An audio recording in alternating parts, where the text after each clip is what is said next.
Hey there, everybody. So we got another exciting week of Wheeler Criterium racing action. It's week 3. Got two cams here. We got the Andy cam, which is a handlebar mount, and the Chad cam, which is a helmet mount. Chad's wearing the old helmet cam this week, and originally I was going to be running the Andy cam on my bars, but I had a little mishap couple hours before the race and cut the bejesus out of my finger, so I was actually watching from the sidelines, and I can tell you that it was the racing was definitely entertaining, to say the least.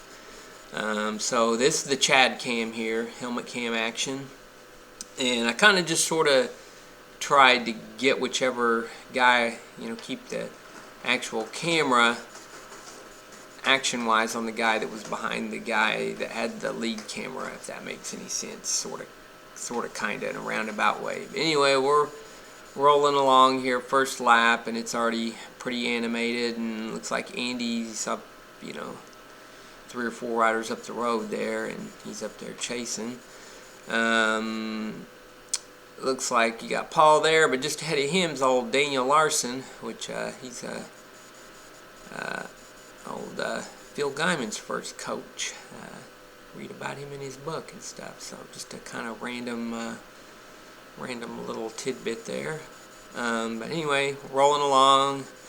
Looks like Chad just passed Andy, so now we're back to the Andy cam. But anyways, yeah, I don't know, went just back and forth in this race, and between the two guys, and yeah, it got pretty hard pretty quick. There's definitely, you can see how strung out it is after lap and a half there, 2 minutes in. But yeah, it was, as far as the conditions of this race, it was another really windy day. It was, the wind was out of the south probably pretty consistently around 25 plus miles an hour, if not more.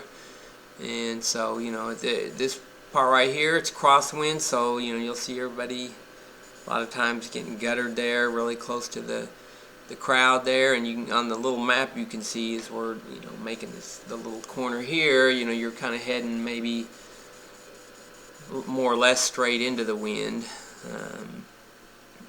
So seeing some speeds there, 27, 28, that's pretty ridiculous, as far as how hard the wind's blowing. So yeah, looks like we got back to the Chad cam, and I don't know if we need to tweak something on the cameras, but Chad's view's much brighter. The colors are much more vivid, it seems like there. But he's following old Rob Bell, and there goes Paul jumping in on the mix. And as the video goes along, I think kind of a common denominator of survive. I don't know, kind of the way that these races evolve.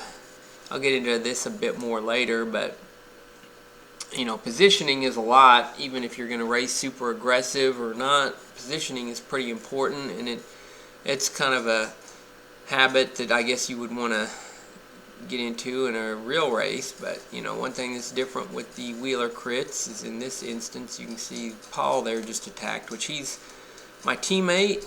This is the Andy cam, which he's a teammate as well, and you can see he's actually chasing down his own teammate and pulling 3 other guys there along the way up to him. So that that's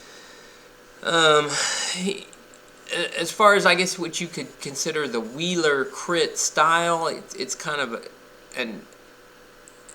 I could see somebody just from the outside, somebody from another state or another country or something, and watching this video, and kind of questioning how these guys are racing, why they would be, if this is an actual bike race, why are they riding in such a way where there's no teamwork, or it's just kind of like every man against himself. And that's kind of what this, it's essentially a practice race. It's a very nominal race fee, and not a huge payout, but it's more just for more of a glory thing, I guess you could say. But there was times earlier, there was some other race series before this one and some others, and a lot of guys would come and kind of overload the teams and dominate the race, and pretty soon guys would get sick of dealing with that, and then next thing you know, it's like you got your little team of 6 guys and you go to race, and then there's 6 guys there and it's you guys. Everybody's sick of there's just 1 or 2 other guys, and they know they're going to get just railroaded, and they're not going to quit showing up. So basically that's kind of how this one evolved, just from, I don't know, maybe people belly aching, but it's the goal is to improve fitness wise, and then work on some actual race type maybe scenarios, if you will. And a lot of times if you're going to go out and try to do some really hard intervals, you can go out here and do your really hard intervals, but I can guarantee you there's a certain motivation factor on these races that you just can't get from going out and looking down at your power meter and trying to do a 30-second interval, or a 1 minute or 5 minute or 20 minute or whatever. It's just not the same, as what you get here, the randomness and repeatability, and I would almost describe these races as kind of just like a kamikaze barroom brawl, where you're just going and you got to attack carefully, but it's almost the Bernardino thing, where if you can breathe, you attack, and that's kind of what you do. And normally what happens is it's kind of almost like a tough man contest, where guys just go out there and attack each other, and some guys maybe are strong, but maybe not strong enough to keep attacking the group, but they're strong enough to stay in and smart enough to stay in the right spots. And eventually it always whittles down to maybe 5 or 6 dudes, and then they kind of race it out at the end. And that's kind of what happened here tonight.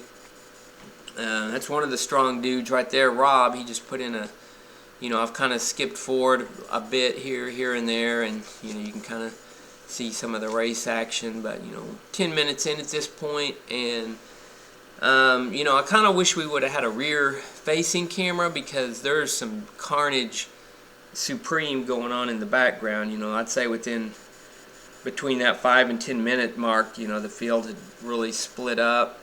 This is Chad's camera here, and you can see there's some some gaps opening up, and they're going in the tailwind section there, and excuse me, it's just it's super hard to match people's watts sometimes there, because really that's what it's like I said before, you're kind of in a vacuum in that tailwind section. So if you're not a big powerhouse type rider, it's extremely hard to match the watts. And whoa, that was like a little, I think that was a premonition of who wins the race. I don't know. A little subliminal message maybe. But anyway, it looks like these dudes here, Andy, Dylan there, and it looks like Dan's going to lap down. Looks like Chad came here. He's following them, but he's tailwind on the ropes. It's like Stephen Cates and Evan. And I think Paul comes through here. That's the pardon me. Matt, he's the Charlie's kid there, which he's been he was tearing it up last year in the 4-5 and the 3-4 races, so he's decided to jump in with the big boys now, and he's been mixing it up pretty good there. But it's like Paul's jumped in there, jumped the gap there a little bit, and yeah, I think Chad eventually catches on to these guys here in the headwind, but he was having a side stitch issue and was having some issues breathing. So yeah, back on the Andy cam, you can see the goings get pretty hard. I think Andy was pulling, and then Dylan pulls through here, and then these guys are. I think this is kind of when the big, the main split of the field, or a pretty huge one, or another one, I guess you could say, happened. There were going. It's sitting up a little here in the tailwind. Just looking at the speeds, we're not going super hard. Andy's not putting out super amount of wattage right here, but looks like they're hitting the corner. This is Chad's point of view. That's kind of, he's caught up now. It's kind of dangling on the back, and then back to Andy Cam. Rob punches it there just in the end of the crosswind into the headwind, and it's Chad kind of comes unhitched, and probably a couple other guys I think too. So yeah, from here on out, Chad pretty much dropped out, and it's looks like we're straight Andy Cam from that for the duration of the video. I think there was some guys on the rope, so Rob decided to go ahead and punch it again. So yeah, it's here in just a bit it kind of just gets down to really just 5 guys, and they rode around for quite a while, and I kind of get to that here at the end. But, I've had quite a few people ask questions, or see the video and asking about this, what is this, what is the Wheeler Crit, and it's just a Tuesday weekly race that the DNA racing team puts on, and it it's kind of I guess somewhat like your classic practice crit format, but I kind of to me it feels very much like the old, it's kind of a weird deja vu feeling of our one of our local BMX tracks was just within a quarter mile of this exact location, and it kind of feels like a combination of what you would call a single point race, or a practice night, or some kind of hybrid of the two. So I don't know, it's really a fun fun venue and fun place to go and mix it up and stuff, and this particular night they actually had their biggest rider count in the 3-year history of the event, and you can see just passing here all the people there. There's PA system playing, blasting music and beer, and just places where kids hang out and play and do all kinds of stuff, and food trucks and snow cone trucks, and so it's just a fun place to a lot of spectators come out and just to watch bike racing and stuff, or or race and watch the races and stuff, and just hang out with your buddies and do some bench racing and watch the bike races and whatnot. But yeah, and I think around this point there's a little bit of I think Evan may have been getting a little frustrated with the guttering and such, and so I don't know. It was I think he may have yelled at Rob possibly here that it the fact that it wasn't really a race, or I'm not sure exactly what was. I'm not in the mix here, so I didn't really kind of just hear hearsay of he said, she said. But Rob was I think he just kind of went to show here that it wasn't a race. He's got his dang it, got his seat bag on and his light and everything, and he's gonna. And he said, "Oh, look at this! I'll even show you. Look at that!" So it's kind of funny, and it's kind of interesting because you can see, when he attacks, how far he gets up the road and stuff. But looks like we're 23 minutes in, and this is really when it's separated down to just the 5 guys. You got Gordon there that was hanging in, and I'm pretty sure he gets popped right here. And I think Andy's actually a little on the ropes. Looks like he got back in it, and it's like 29 minutes in now. Got another 10 or 15 minutes to go, and I'm pretty sure at this point it's down to the 5 guys. You got Paul, Matt, Dylan, Andy, and Rob with the blinky tail light there. So kind It's like we're at 40 minutes in here. They kind of just rode around, cat and moused each other a little bit. So I think we're taking this 5 to go right here. Dylan goes on a pretty big attack here. They chased him for, I think all the guys sort of somewhat worked together and they chased him down, you know, so it gets all back together. And then I basically just started here, 3 laps to go. And this is the longest clip of the whole video, actually. So just did the duration of this last 3 laps. And looks like, what we got here? It looks like Matt's pulling, Andy's sitting on the back right now. But it looks like, you know, Matt and Rob were going to do most of the work from this point on. And, you know, Matt's pulling for now, and Rob gets up there. I think Rob might surge it up a little.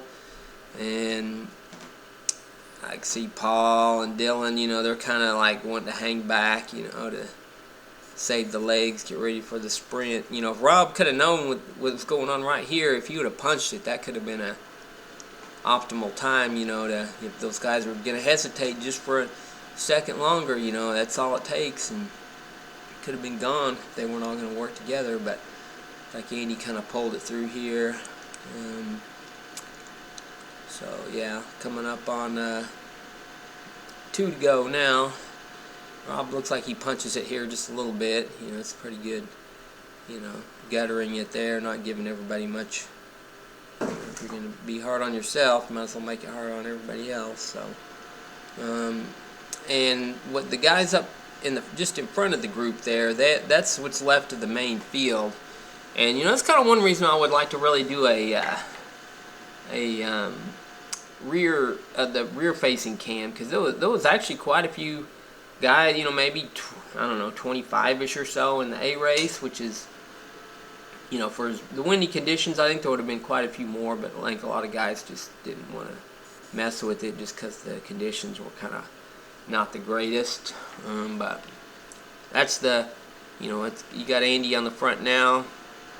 They're about to take the 1 to go, so you know, I think they're just judging off the speed. They're holding back slightly here. They may or may not have wanted to get into the, you know, probably would have, you know, they're kind of just cat and mousing each other. You know, nobody's wants to use themselves up. You know, coming up on this would be the bell lap right here. Got the 1 to go, and it's like Andy's, you know, leading it out. You know, you're not turning it for him. You know, 300 and so watts is probably pretty decent, but you know, they're going. And so, watching the race last week, in, you know,